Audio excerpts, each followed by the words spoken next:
So hey, we kicking it off. Yeah, we've been recording for 5 minutes. All right, so we Love it. Let's get after So it. so this is episode 5 Inside Notes podcast. We got Pastor Reggie Holmes, The artist formerly known. the artist formerly known as Pastor Reggie Holmes. I gave you your real last name. You this did. time. So what's been going on, Reg? Yeah, it's a lot has happened since we have last gotten together. I don't even know where to start, bro. Obviously, I'm no longer at the church that I was at. Oh, boy. Hey, let's get into it. Oh boy. No, let's go. Hey, because it's bugging me. Yeah. That whole situation. I know it. But hey, but I'll let you. I mean, because see, I don't know how much you're willing to talk about on camera.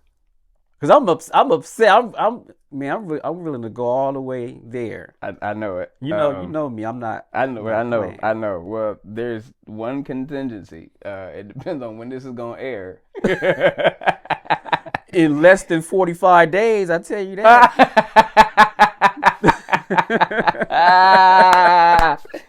Oh boy. Okay. Real quick, whatever you need to bleep or anything, just let us know. Like, No, I got you. But here's the thing, and leave all of this in. So, here's the beautiful thing about this. There's a lot that I can discuss because the pastor got up on stage and said everything that I wasn't allowed to talk about. Which that's one of the. I mean, so many things. That's one of the things that sent me over the top was the fact that you were basically told, you can't talk about it. Don't talk about it right now. I agreed. But yeah, I'm gonna get on stage and talk about it. What? There's a reason why. Do that? Why? There's a reason why. And what I'm here today is to just tell the truth, factually, and then let everybody else develop their own opinions. There's a reason why. Because there were other people that have parted ways from that particular church under completely different circumstances. And it was never addressed from the church. And I know for a fact, and I know that this pastor does not mind me saying this whenever he sees it, and he's going to see this. I know that he did that out of courtesy of request for some people who did not want him to address this. He had intended to address other people departing, and people asked him not to, and he accommodated them. But he is the type of pastor who does want to get up and address what is going to be eventually obvious. Now, I will also say this, because your face is sideways right now. Right. Yeah, I'm gonna let you finish. I will say this. Now, he's never done it before with scores is maybe not the right word, with several other people who have departed that church. And so this is the first time, to my knowledge, that he actually did address it. Because there was a worship pastor, there was an executive pastor, there was other people who had left the church, and they never said anything. This is the first time he's ever said it from the stage. Now, could that be one of the reasons why the reception of what he said is controversial right now?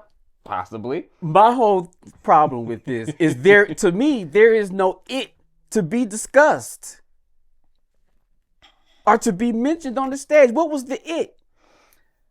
The official narrative is that the board has unanimously decided that due to behavior that is unbecoming of a pastor, that I was dismissed from the church. Now, I will say this, and this should not get me in any type of trouble. What was said on stage, in terms of the amount of information, was about as much that it was said off stage. So, when everyone is looking for some concrete, definitive definition to the action, I don't have a lot more that was shared with me than that was shared with the church. I do have some, and but in terms of what was discussed privately and what was declared publicly, it ain't much different. I will be dead honest with that. Well, if I was a member there, or if I was in that building that day, and I didn't know you personally or the pastor or anybody, if I was just there and I heard what he said, Bingo. we had to dismiss our worship leader based on him doing some things that were unbecoming of a pastor. But he's good. We love him. We love his wife. He's just going to go and get his life together. Didn't cheat. No adultery. No infidelity. That was declared. Right. These are things that he has not done. But that leaves a million. You could have murdered somebody. It could have been a million other things, though. And to say that you had to go get your life together, though. He's gonna get his life together. He's gonna be fine. I would be if I don't know you. I'm just sitting. I would think, dang, whoever this dude is, he did something crazy. It wasn't adultery. It wasn't this. It wasn't that. But it could have been this. It could have. It left too much open. And I would have thought, yeah, he did something crazy. What's his name? Oh, Reggie? Wow, that dude, Reggie. You know what I mean? I don't like it. I will say this. If it were not for the fact that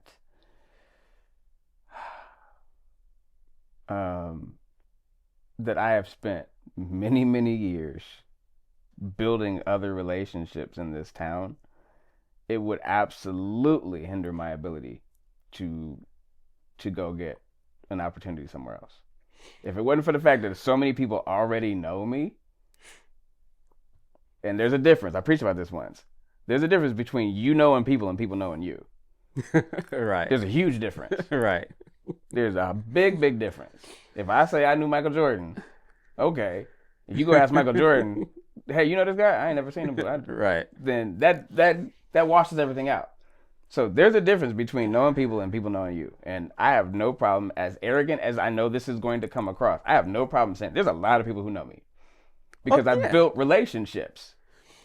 And so if it wasn't for the fact that I have built relationships for years and years and years in this town, that particular instance would have been catastrophic for my ability to go get another opportunity in ministry of any capacity somewhere else. You're right. So everybody here that knows you and whoever knows you in other states, other cities, other states that knows you, we all know you're going to be fine because of what you just said. But the fact that he did that, it's not okay.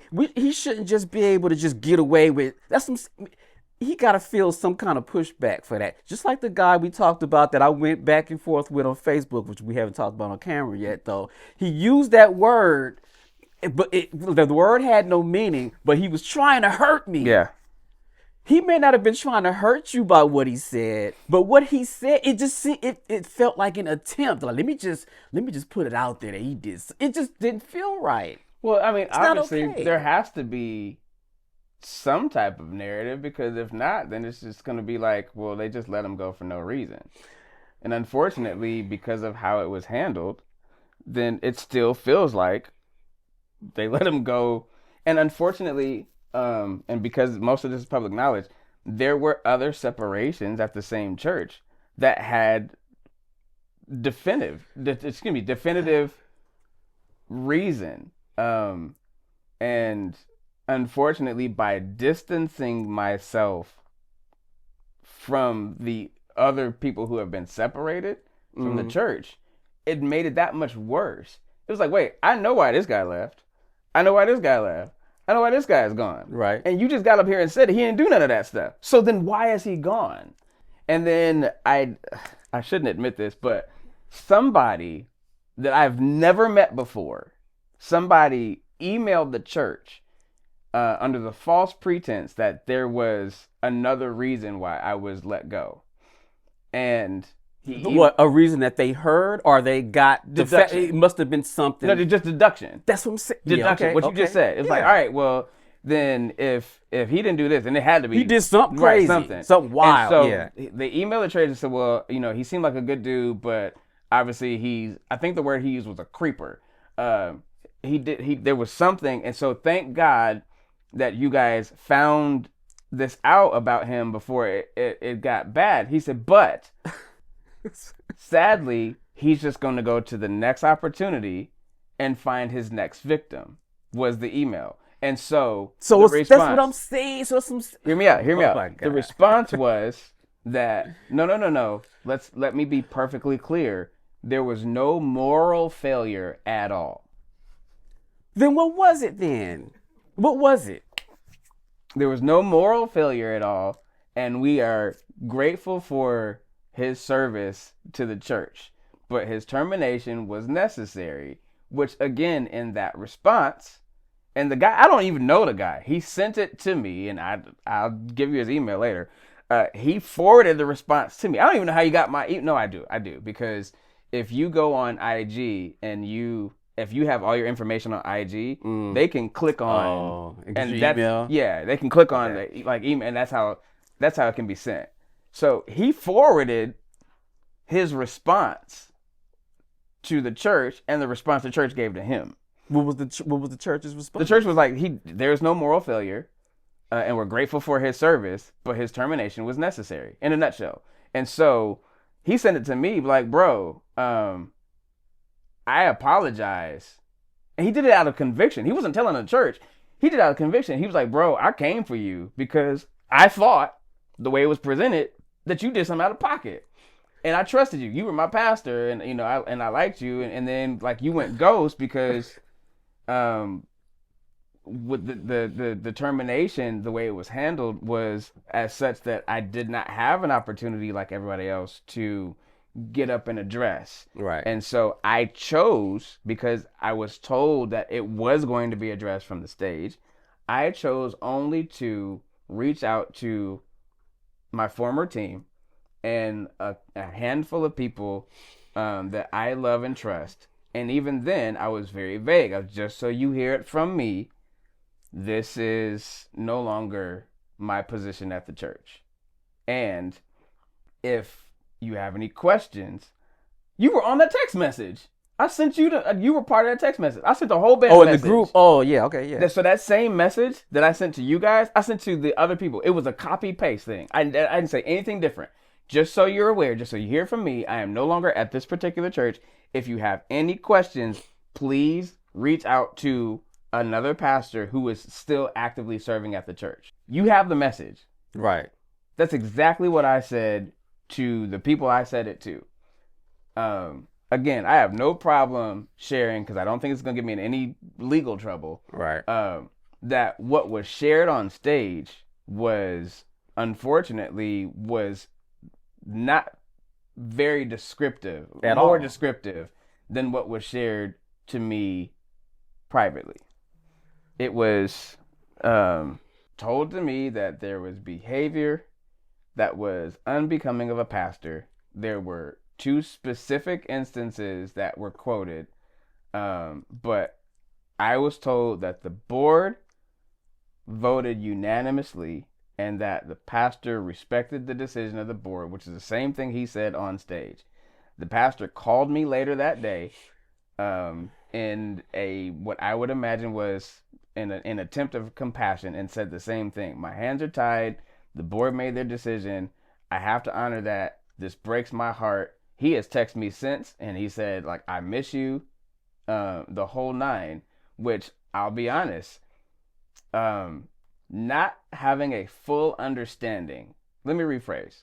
Not having a boogeyman, and we'll get into that with your situation with the baseball game. America needs a boogeyman. That's been our culture from its inception in 1776. You have to have this construct for good versus evil. You have to have a definitive character, a face. You have to have a boogeyman that will be able to take the credit for bad things that happen to you. Even spiritually, some people argue that Satan himself is an entity that is a representation. That's a whole different philosophical conversation for maybe episode 7. But what I'm saying is that you have to have some type of definition that you can give the credit or blame, depending on your perspective, for why things are happening the way they're happening. And so with that, there is no boogeyman here, which has left a whole lot of confusion for a church that I was actively pastoring for, in the absence of the visibility of other pastors in that church. Bro, I'm going to get in a whole lot of trouble for this, but it can be argued that for a time, I was the face of that franchise. Yeah. And there were, in private conversations, there was acknowledgement to the contributions that I was making personally, spiritually, professionally to grow that particular ministry. And those conversations were not very long between celebration and termination. And I'm talking days, not months, not weeks, days. And so there is no boogeyman here. And so that's why there's a lot of confusion. There's a lot of misinterpretation. There's a lot of maybe false interpretation. People are drawing their own conclusions. And again, like we were talking about, when it comes to building relationships, then the shock and awe is just not there because, and I preached this once, when you have a friendly sacrifice, and I know you're struggling, man. I want to give you a hug right now, bro. When you have a friendly sacrifice, then what happens is people like, I know this dude, so this ain't adding up. You just said that he didn't do anything immoral, which makes sense. That tracks because he's not an immoral guy. Mm-hmm. So then what is it? One, and two, more importantly, why are you being so tight-lipped about it? Crickets. Because as long as they don't get any pushback from this, they're just gonna be tight-lipped forever. And the next person that gets up on that stage can be treated the same way, and they're gonna think, oh well, we just, you know what I mean, we could just do it again. We do it to them because we didn't get pushed back the first time. You know what this is reminding me of? I'm sorry, am I out of? Okay, I know I moved. My bad. This is reminding me, and I hadn't even thought about this till right now, Jordan. This is reminding me of the first CCM church that we went to. We came here. Mm-hmm. Our the church was built around basically the children's department. We had this person who was over the children. This lady was off the chain, right? A lot of people were at that church because of the children's department was so over the top, right? She was great, right? So at one point, a couple of years in, she was fired, and we were like, "What happened to Mary? Where's Mary?"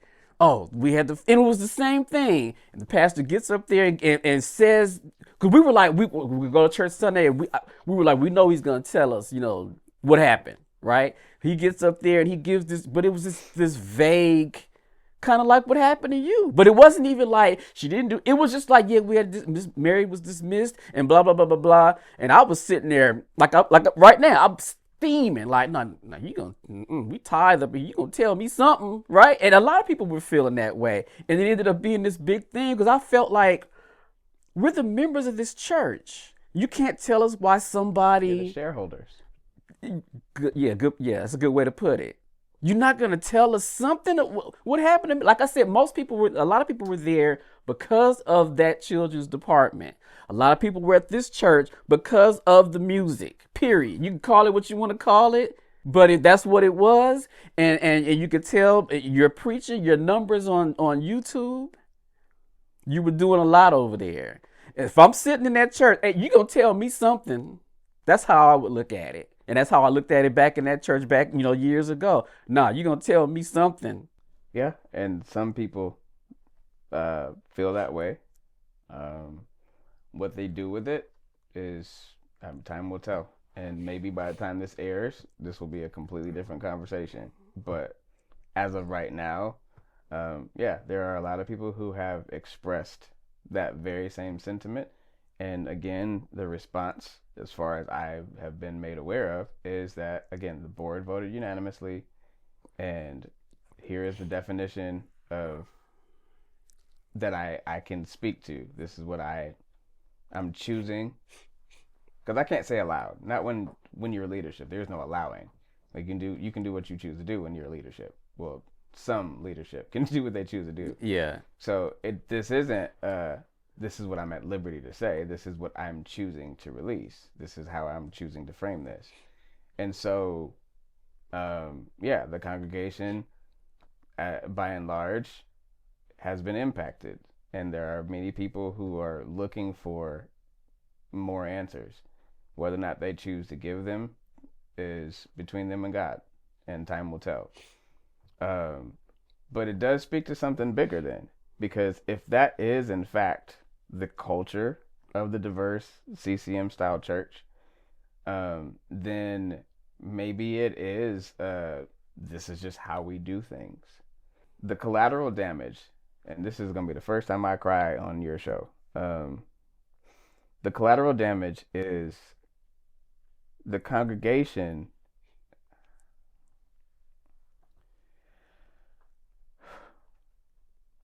The congregation didn't ask for this. No, they and did. The reason why I get emotional about this is because I know the people who were struggling with depression and addiction and divorce and suicide.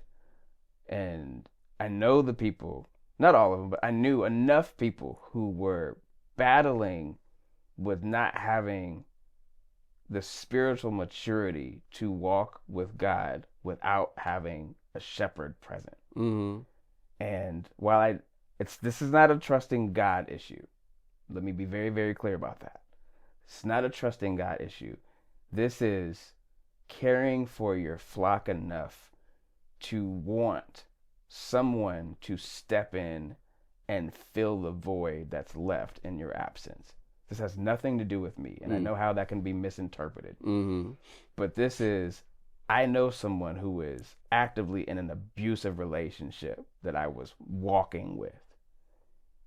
And my desire for someone to step in and start fielding those phone calls, to start going to those hospital rooms, to start doing that marriage counseling, to do the work behind the numbers, behind the music, behind the lights and all that stuff. That's where my heart breaks, because at least up front, the narrative has not been there. Like, I would almost want someone to say, he's not here anymore, but how can we continue to walk alongside you? You know what happens in other situations? You hear grief counselors are available in a school shooting. Yeah. You know, and I'm not saying that my fire, please don't get in the comments acting up. I am not saying that me getting fired is in any way, shape, or form equal to a school shooting. Right. But trauma is trauma.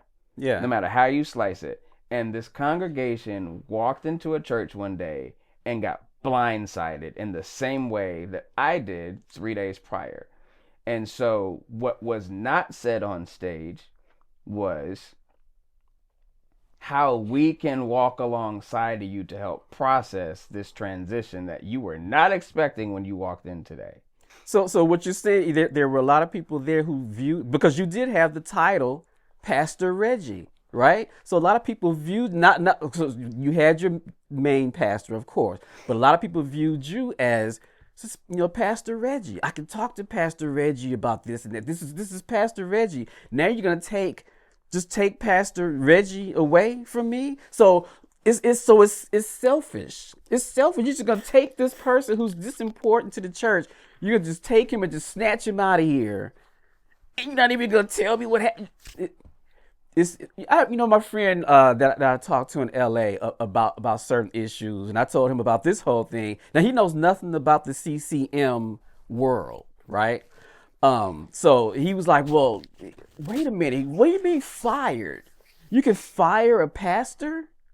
Is it only a job?" He said, and I was like, "In some cultures, that's a great question. Maybe it is only a job." He said, "Well, where's the church side of this? Where's if he did do something unbecoming of a pastor, where's the counseling? Where's the prayer? Where's the help for him then? Let's help you walk through this, and then we can keep doing what we were doing, because you'll be stronger on the other side of this once you get through it." What happened to that? This is what my friend is saying. That didn't even happen. Oh, you did something that was not adultery. It's not these horrible things, but you got to go. We're not even going to try to help you get through whatever this is. Just go get your life together, but get out of here. Man, I'm telling you, it's so ugly. I'm so sick of church people. I can't tell you. I'm tired of church people. I'm tired of it. And I'm tell you the truth. The CCM world opened my eyes to some stuff where I know that churches are business. You have to operate business like, but they're so far on the business end like, where's the church side Yeah, then? there's- I've always felt the same thing about the musician world of the CCM world, the musician side of all. I don't like how they handle the contract musician thing. It always just felt like it just feels like you just like I got the guy in the back working on my stucco in the backyard right now, right? That's how I feel as a musician going to these churches. We just hire you, just come do the job, see you later. They know nothing about you. I think you said this before. They know nothing about me. They know nothing about my walk with God. They know nothing about my heart, nothing. Show up, play these chords, and get up out of here. You remember I think it was the first episode that we did together where I referred to it as prostitution, and some guy jumped in. It was the IG comments, and then y'all got after him, and then I laid him to rest. That But remember, I referred to it as prostitution because I'm like, we are viewed as providing a service that brings people euphoria, and then being compensated for that service. You know what you don't have with a prostitute? A relationship. right. You know, they said there's a movie, Four Brothers. I'm going to see how I can frame this politically correct. The main antagonist in the movie was looking for to hire out-of-town shooters to accomplish, a hit. And they wound up getting in-town shooters. And he's like, when you have in-town shooters, then you have in-town problem. He said, you don't pay a prostitute to have sex with you. You pay her to leave. Yeah. And so the reason why, and I was very specific and intentional about using that analogy because that's how it feels. It's the lack of relationship that comes with contract musicians where 98% of your conversations are transactional. Mm-hmm. Don't get me wrong, that's not the whole culture, obviously. Right. We have a lot of friends that we met because we played together. Yeah. And then you build from there. Yeah. But I will say this.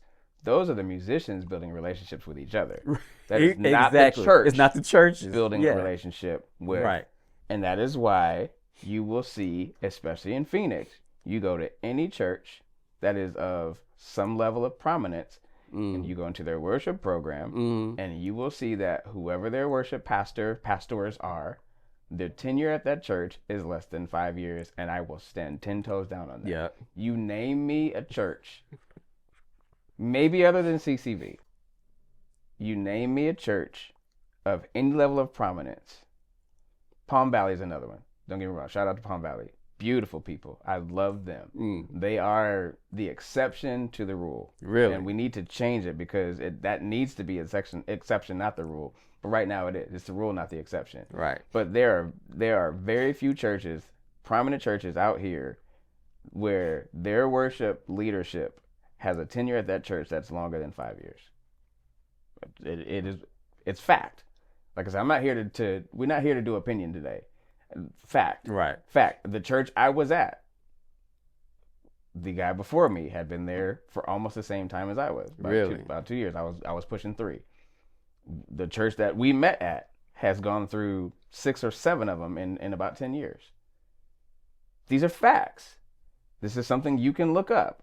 I mean, if people want to get in their feelings about us stating facts. It's a fact, right? Yeah, these are facts. Right. And so what that is a lack of building relationship.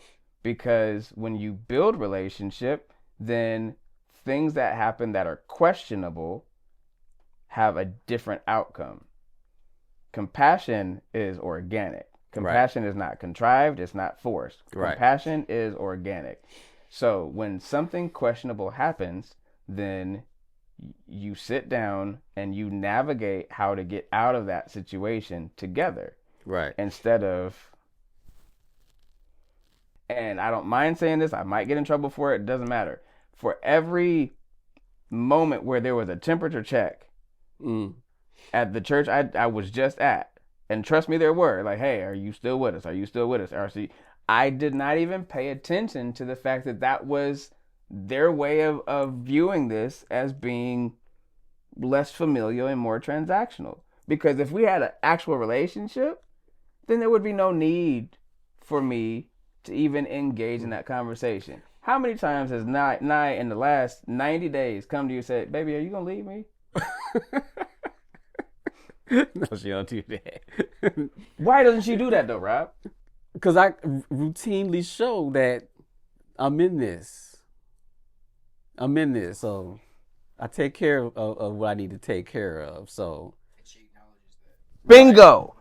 That part right there. It's right. not just because you're doing the work. It's because she is acknowledging the work that you're doing. Right. Because if she stopped acknowledging it, then eventually you'd be like, what am I doing this for? Right. You know, let me say this real quick. I won't be as transparent. I'm going kind of direct. Of the churches that I've dealt with on the CCM side, that last church you were at felt the coldest for me. Wow.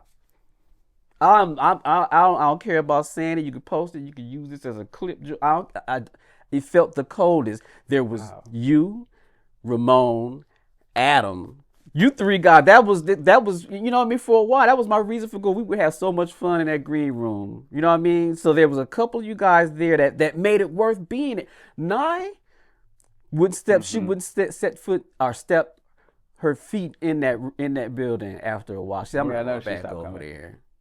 I did know She wasn't feeling it. I even asked you about that. Yeah. Yeah.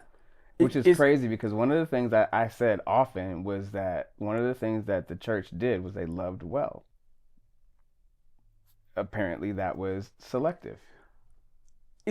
I would walk from my car. I was gonna say the front door, from my car all the way to the stage, and walk directly past people who were called pastor. This is not the head pastor, I'll say that much, but other pastors there will walk. They know good and well who I am. I'm the only one that walks in there with a Dodgers cap on every week and a backpack on at 7:00 in the morning. Well, somebody, you know who I am. But you'll walk right past me and not even make eye contact with me. Wow. Every time I was there. Not once. Every time I was there. It speaks to what we're talking about right now. And that is, I don't know how else to say this. That is the prostitution culture. Yep. Because another thing in this analogy, and whoever you are that's on IG, you can get mad at me again, but I'm proving my point. Another thing in the prostitution culture that speaks to that is if you ever saw the girl that you were paying for her services out in the street, you sure as heck would act like you didn't know her. Even if you were not married or had a relationship or whatever, Yeah. like if she was prominently known for what she did and you saw her at Trader Joe's, you are not walking up to her and you having a meaningful conversation because you do not want the people to know that you know her. Right. Knowing that people know her for what she does. And so now I'm not only just looking for another church, I got to find another job. Yeah, right. It's one thing when you need to find another church to play it on the weekends. Right. That's easy. Yeah. I hadn't even thought about it like that. You're right. I have to find another job on top of a church home, which now opens up so many different forks in the road because it's like, well, do I go back to corporate and go back to contract? Do I go look for another actual ministry opportunity? I have a mantle now. For the first time ever, I'm not just Reg the musician. I'm Pastor Reg. Yeah. And so with that, there are vows that I took on stage that day that I promised to uphold that was not exclusive to the church I was at. I promised God I was going to do this going forward. And so now I'm having a hard time reconciling again. Man. Does that promise include full time though, or it doesn't? But that's where I'm having the hardest time balancing. Like, bro, you have no idea how much I want to walk away from the church right now for the first time in the church 45. in general. I want to be done with the church so bad. And the thing is, I've never been more rooted in the church than I am right now. It would have been so much easier to walk away from the church when I was just a contract guy. Yeah. But now I've got so many branches that have taken root in the soil that It's just I'm having this ethical quandary of wanting to just walk away. I'm trying to justify. I'm being super transparent with you right now. I am. Wow, this is hard. Um, man, I am trying to justify to God right now in my personal prayer time. How can I still be accountable to this mantle without subjecting myself to being vulnerable to being hurt again? And God and I are having some very tricky conversations because I am literally doing what I told you before.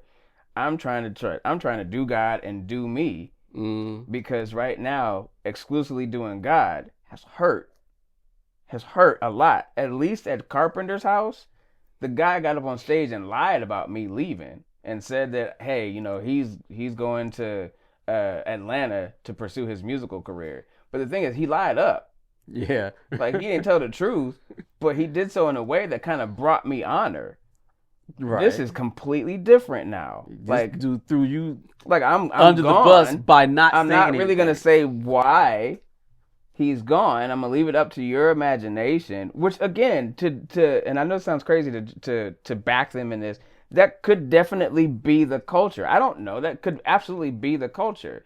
But either way, now I'm having this moment, this season with God where I'm asking him, well, how can I continue to serve you without subjecting myself to being obliterated by people?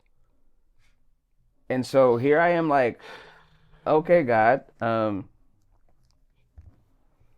don't know what you want me to do. I don't know what you want me to do when it comes to my next season, because this is the process. When you don't have that boogeyman that we were talking about, when you don't have the clear definition, then you wake up the next day questioning all of your moves. I don't understand this myself. I don't understand why I'm gone myself. So what that means is, if I just, hypothetically, if I do go to another church, I do work full time for another church, I have nothing to learn from to say, well, maybe I shouldn't do it this way this time, so that way my efforts don't duplicate the results. Yeah, you did. You learned the next time you have a contract that goes deep into detail. For real, I mean, because this is unless this is what we've been talking about, me and Nye, when we talk about your situation, right? Unless Reggie is leaving something out of the story of what happened, then this is completely they're out of line. Like, is something, is there something you're not telling us? And then you show that we can see it on YouTube about that particular Sunday. We watched him, like, that's it. Even he said it.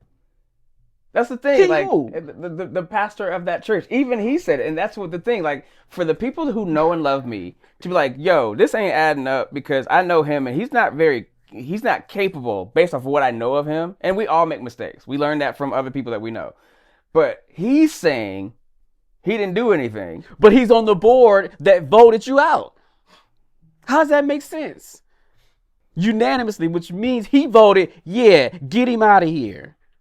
That was his vote. And his wife that you said you close with, get him out of here. I mean, honestly, I thought I had relationships with everybody on that board. This is like a movie. This is not real. And here again here's the problem. The life lesson from this, without having that boogeyman, has made me so passive going forward. Because again, with some of the other situations of people who've departed, at least there was definition. There was like, all right, well, I know I shouldn't have done that, and I did it, and that's why this has happened. So I know not to do that again, which I knew before I did it the first time that I shouldn't have did it.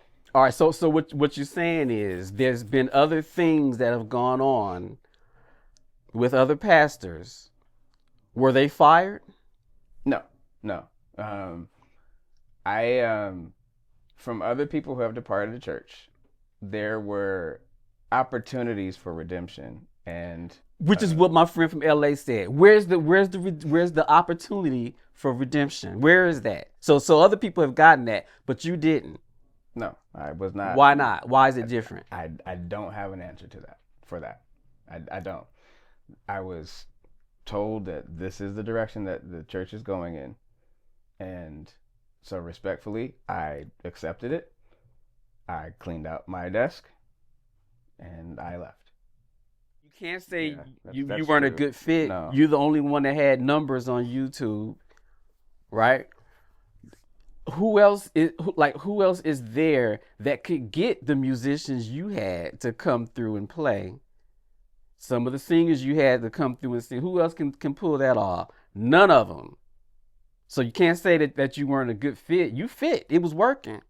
Now, if they want to say, yeah, we want to move in a different direction, I mean, they can say that. Then I'll go back to Eric, my friend in LA. Well, where's the church side in this then? What do you mean you're just gonna go in a different direction based on what? When the guy preaches, was he preaching the word correctly out of the Bible? Yeah, he was. So what? Why are you moving in a different direction? For what? I had to fire a musician here a few years ago at the other church. And that was the wordage that I used. We're going in a different direction. The firing was because he didn't, he wouldn't learn the songs. He would be late. He showed up, but he just was not doing the job. The reason I didn't word it that way is because he was known for being crazy, and I didn't want to have to shoot him or get shot. So that's why I use that word. So you gotta have to say you're moving in a different direction. You have to have a reason. Let me be perfectly clear. To say that there was never any disciplinary action, that there was never any constructive conversation, it's arbitrarily false. That's not true. There were conversations, there were discussions, there was disciplinary action in terms of regular things that we had to have discussions on. Regular things meaning things that happen regularly, or regular meaning what? Meaning, again, not immoral and not unethical. Doctrinal things. Really? Perspective things. Philosophical things. Cultural differences. I mean, I know that we haven't talked about the actual incident because, again, I'm still not sure if that is what warranted the termination. But the incident, just so everyone's aware, has been drawing a lot of constructive criticism now, is that the week prior to my termination, there was a 13-year-old girl who walked up on stage and watched me play piano during service. So to make it clear, so she walked up on, she just come out of nowhere and walk up on I did the not stage? invite her. She was not invited. I did not send her back down stage. She had a older sister who was 19 or 20, who came to the base of the stage, at the bottom of the stairs, and stood there also. You saw the service, yeah. And she stood there and she worshipped while her sister watched me play. I did not send them back to their seats. I did not send them off stage. And at the end of the worship portion of the service, I communicated to leadership that I should have handled that better, differently, in a different way that I did. But you did speak on it. You said something on the mic, though. I did. At the time, I did. right? I you know me, man. I've never been loose. I've never been tight-lipped on stage. Yeah. You know me. Whatever happens during the congregation or during the service, I will address it on stage. When the keyboard fell, when anything happens, it's a very interactive. It's a casual, familial environment. Right. So when it happened, I said something, and I said something with the intention that, hey, if I bring enough attention to this, then they'll go sit down. And if you watch it very closely, the older sister did go sit down. I didn't notice. Go watch it again. Okay, she turns and she leaves. The other one didn't. And that was my way of addressing it, because I didn't have, and again, you can have a philosophical difference with this all day long, which I said doctrinal differences. The way I addressed it may not have been, but this is something that someone else brought to my attention.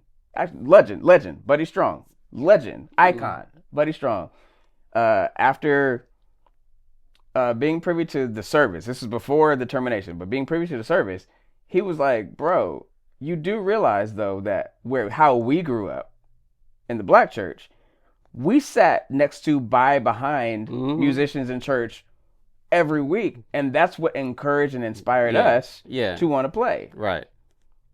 So, having said that, I should have handled that situation differently based off of what I knew to be the philosophy and the doctrine of the church. The platform is what they call it, is considered sacred, and there is it's very selective as to who is allowed to be on the platform. Now, that could be misinterpreted as the people who are up front or on the stage altogether. Yeah, because sitting next to the keyboard, I wouldn't consider that being on the platform. I totally understand. But knowing how I assumed leadership was going to feel about it, I proactively addressed it via text message and then corrected the girls in the lobby of the church during that service instantaneously. I got off the keyboard, I went right to the lobby with another adult woman for accountability and addressed it. But I did so in love, so much so that the same 13-year-old girl followed me into the church, into the production booth, so that she could see all the screens and everything that happened. She's a 13-year-old girl who is curious, is obviously looking for something, wants a sense of belonging, and I mishandled the situation. That's not, see, so she's a young girl. She was showing some interest in what we do on stage. If you turned her away, that could turn her away from the church. I don't disagree with you. And I honestly, I think you did the right thing. I'll say this. I think that's how I addressed it to leadership via text message. Was I should have handled that differently, understanding what the doctrine and the expectations were from the church. That wasn't a time for philosophical differences. That was not a time for me to say, well, I'm going to do what I feel is best versus what I know are the expectations from the church. Meaning I proactively addressed it, handled it, and I put my own everything to the side. I had never once blamed anyone else, and I took full ownership. I never once said that ushers, security, mothers, someone else could have came and got them off the stage. If it was so horrible that they were on the stage, right. I never once said that. You working, you busy. But I never once used that as an excuse. I never once used that as an excuse. I said, I should have handled this XYZ, and here's what I'm going to do to fix this, to mitigate this so it doesn't happen again. This is just an emotional episode. The reason why I get emotional for the fourth, fifth time now is because whether this was the reason or not, my biggest fear is what you just said. Because now that I'm gone, there's a 13-year-old girl who's going to walk into that church and possibly be subjected to being the reason why I'm not there. Whether someone blames her or if she goes home and internalizes, oh my God, I just walked on this stage and now my pastor's gone because of it. And again, going back to the first time I was choking back tears, who's going to be there to put their arm around a 13-year-old girl whose parents aren't there? She comes to church with her sister. Who's going to be there to put their arm around a 13-year-old girl and say, hey, it's okay. It's not your fault. Don't take this out on God.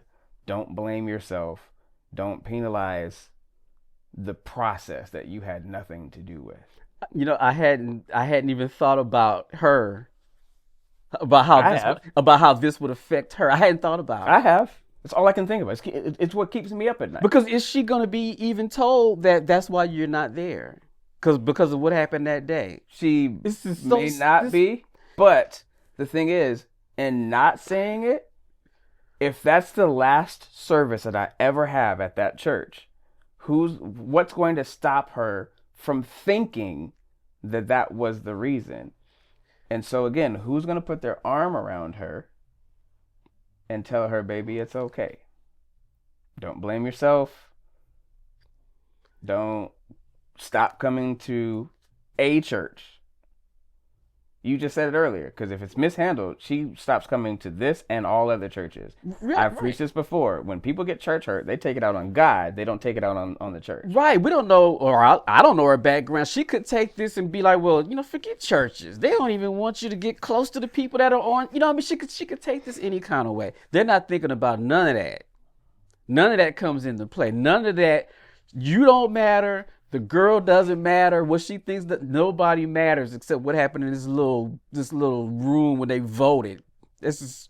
I will say crazy. this. I will say this. This may be the first time that we, on the surface, may not agree. I will say this. I don't know if that is true, that they don't matter. I don't know if that's the philosophy. I'm going to say this, though, and this is where we will go back and agree again. But the way that this is handled will give you that perception. Yeah. Does that make sense? I can't get in the mind of the people who made this decision. But, again, the way that this has been addressed, I don't know how anyone else takes a different perception than what you have just taken. I don't know how you cannot come to that conclusion. Like how? What else can you think? What this little girl thinks doesn't matter. That's what I see. That's what I see. It seems like they haven't even thought about that. Maybe we might want to rethink this. Maybe, what about Reggie? What is the fact that we even sitting here having this conversation about what I saw in that video is crazy to me. It's like something happened, like you did something to the girl or something. You allowed her to watch you play in church because she was interested.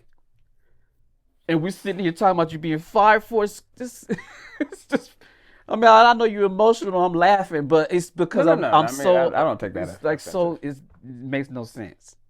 Makes no sense. This Another thing we don't agree on is probably because you're Pastor Reggie and I'm just Rob Miller. No, you professor. I'm telling you, I don't know. I was gonna tell you guys in the group text that we all had that you guys. I was gonna say it, but I said, no, I'm not gonna say up here. I'm not gonna say anything because you guys were all saying, you said, well, you guys, take the high road or something like that and be nice and blah blah blah. And I'm thinking, I'm glad you said this out loud because this is something else that has not been exposed. No, you definitely. I did. I reached out to the whole band, and everybody agreed. I didn't say nothing on purpose because I'm like, no, I'm ready to go up there and do something. I did say, and this is why I say this. This is why I say this, and this may be a good ending spot, but. I said it for this reason, because once again, I've never thought about and I know this sounds like false humility to say I'm not thinking about myself, but this is a God's honest truth. I'm still not thinking about me. I feel like God has covered, protected, and provided for however many years where I know that we are going to be okay. But Joe was right about that. But I still have never stopped thinking about the congregation. And so with whatever reactive response comes to the church, it's not just leadership that's going to suffer from that. Right. Like even now, the one thing that incenses me is that the congregation is impacted by this decision. And so the weeks proceeding, these are the people who have come accustomed to an experience, an encounter with God. And it's just been stripped away with no warning and now no definitive explanation. It was some hate going on. Somebody hating on you over there. I do not co-sign to that sentiment. Somebody hating on you, Reggie. Somebody hating. Zoom in if you have to. I do not co-sign. I do not condone that sentiment. This is me and my brother having a conversation. I do not co-sign. Ask me again in 45 days. I do not co-sign to that sentiment. I will say again that my heart still remains with the people. The emotion that you see, it's not an act. It's not for sympathy. I'm not trying to portray something. You can't be disingenuous when you've spent time in the trenches with people and then you're no longer allowed to spend that time with them. We were building something very special. you know that. You were part of it. Yeah. We were building something very special. And to now think that there's never going to be a moment where I get to sit on stage and say pause on the talkback mic. That's never going to happen again. Not in that environment. Right. God may do something crazy and we may all come back. Some of us make it, you know what? Then there it is. You didn't get emotional until you started talking about the congregation. Every time you got emotional, you've been talking about people outside of yourself. Mm. If that's not Pastoral. the innate, you're innately a leader. You're innately to lead, especially in church. Not because you have a strong voice, or not because you can play an instrument well. Because you care about people at a microscopic, atomical level. That's not something that can be taught. That's not something that can be taken away either. Right. It's given. It's given. So That's good. Your reaction has been very becoming of a pastor. right. Well, I mean, honestly, this is the first time I've had a chance in a safe, well, I guess you can't call it safe if there's cameras rolling, that I've been able to express that some things I've said today I've never said out loud. Really? So, yeah. So now, these are the prayers. This is the conversation I've been having with God. And I'll say this. I know that God's sovereignty is supreme. I know sometimes we will get into a place where we get so comfortable where we are. And I did feel like I was in the field. I was tilling the field, and I had a lot more field to till. And someone tapped me on the shoulder and said, "Your shift is up." And I'm like, "No, it's not. I got more." No, your shift is up. And I had to, in obedience, I had to get out of the field. And maybe I shouldn't say field because, Right. but I do know this. I've never seen the righteous forsaken. I've never seen the seed begging bread. And I do know that wherever God leads, he has already prepared the people and the place for that opportunity. And I just need some time to turn anxiety into excitement. I need some time to turn adversity into that level of enthusiasm that takes me back to the first day that I got up and accepted the mantle. All right. We can end on that. Yeah, I gotta run. I gotta get to Ryan. Man. All right, so I know everybody's like, why are they standing next to? So this is what happened. Of course, they're gonna run away. So we were getting ready to start service, and they're like, I want to play keys too. I was like, well, come on. And then they started walking up here, and then all of a sudden, countdown was like 5, 4, 3, and now you're stuck here. So I have my own fan section today. No, that's not worth cheering over. But do me a favor, turn to somebody next to you, give them a great big hug, and welcome.